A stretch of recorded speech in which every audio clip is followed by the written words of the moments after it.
ऋषि अष्टावक्र की कथा। अष्टावक्र की माता का नाम सुजाता था। उनके पिता कहोड़ वेदपाठी और प्रकांड पंडित थे तथा उद्दालक ऋषि के शिष्य और दामाद थे। राज्य में उनसे कोई शास्त्रार्थ में जीत नहीं सकता था। अष्टावक्र जब गर्भ में थे तब रोज उनके पिता से वेद सुनते थे। एक दिन उनसे रहा नहीं गया और गर्भ से ही कह बैठे, रुको, ये सब बकवास है। शास्त्रों में ज्ञान कहाँ? ज्ञान तो स्वयं के भीतर है। सत्य शास्त्रों में नहीं, स्वयं में है। शास्त्र तो शब्दों का संग्रह मात्र है। ये सुनते ही उनके पिता क्रोधित हो गए। पंडित का अहंकार जाग उठा। जो अभी गर्भ में ही है, उसने उनके ज्ञान पर प्रश्न चिन्ह लगा दिया। पिता तिलमिला गए। उन्हीं का वो पुत्र उन्हें उपदेश दे रहा था जो अभी पैदा भी नहीं हुआ। क्रोध में अभिशाप दे दिया, जा, जब पैदा होगा तो 8 अंगों से टेढ़ा होगा। इसीलिए उनका नाम अष्टावक्र पड़ा। पिता ने क्रोध में शरीर को विक्षिप्त कर दिया। उन्हें जरा भी दया नहीं आई। ऐसे पिता के होने का क्या मूल्य जो अपने पुत्र को शाप दे। अष्टावक्र का कोई बहुत बड़ा अपराध नहीं था।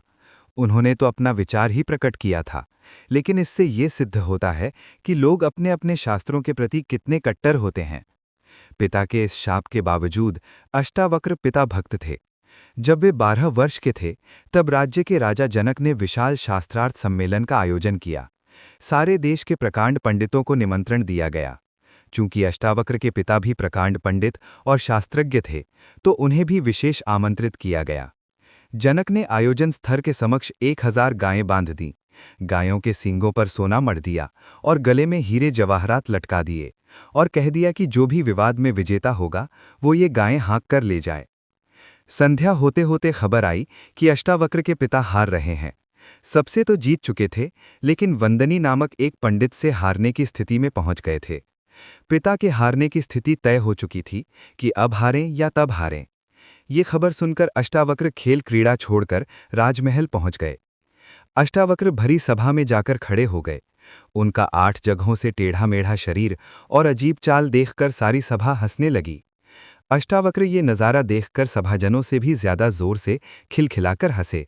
जनक ने पूछा, सब हंसते हैं वो तो मैं समझ सकता हूं, लेकिन बेटे, तेरे हंसने का कारण बता। अष्टावक्र ने कहा, मैं इसलिए हंस रहा हूं कि इन चमारों की सभा में सत्य का निर्णय हो रहा है। आश्चर्य! ये चमार यहां क्या कर रहे हैं? सारी सभा में सन्नाटा छा गया। सब अवाक रह गए। राजा जनक खुद भी सन्न रह गए। उन्होंने बड़े संयत भाव से पूछा, चमार, तेरा मतलब क्या? अष्टावक्र ने कहा, सीधी सी बात है, इनको चमड़ी ही दिखाई पड़ती है, मैं नहीं दिखाई पड़ता। ये चमार हैं, चमड़ी के पारखी हैं। इन्हें मेरे जैसा सीधा साधा आदमी दिखाई नहीं पड़ता। इनको मेरा आड़ा तिरछा शरीर ही दिखाई देता है।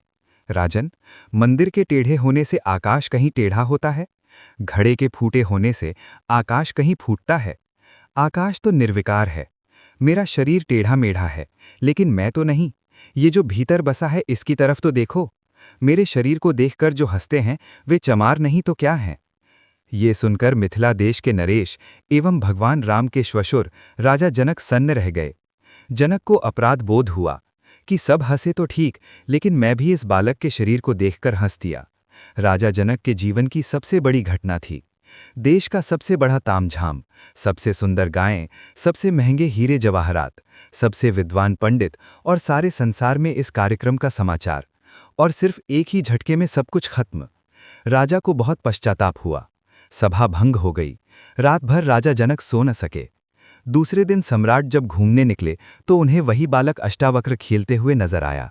वे अपने घोड़े से उतरे और उस बालक के चरणों में गिर पड़े। कहा, आपने मेरी नींद तोड़ दी। आप में जरूर कुछ बात है। आत्मज्ञान की चर्चा करने वाले शरीर पर हंसते हैं तो वे कैसे ज्ञानी हो सकते हैं? प्रभु, आप मुझे ज्ञान दो। दूसरी कथा। इसके अलावा भी किंवदंती है कि वंदनी से हार जाने के परिणाम स्वरूप उनके पिता को जल में डुबो दिया गया था। पिता के न होने के कारण अष्टावक्र अपने नाना उद्दालक को अपना पिता और अपने मामा श्वेत केतु को अपना भाई समझते थे। माता सुजाता द्वारा उन्हें उनके पिता का सच बताए जाने के बाद वे अपने मामा श्वेत केतु के साथ वंदनी से शास्त्रार्थ करने के लिए राजा जनक की सभा में पहुंचे और उन्होंने वंदनी को शास्त्रार्थ के लिए ललकारा। राजा जनक ने उनकी परीक्षा लेने के लिए उनसे कई प्रश्न पूछे। जब अष्टावक्र ने सभी का उत्तर दे दिया, तब उन्होंने वंदनी से शास्त्रार्थ की आज्ञा दी और उन्होंने वंदनी को हरा दिया।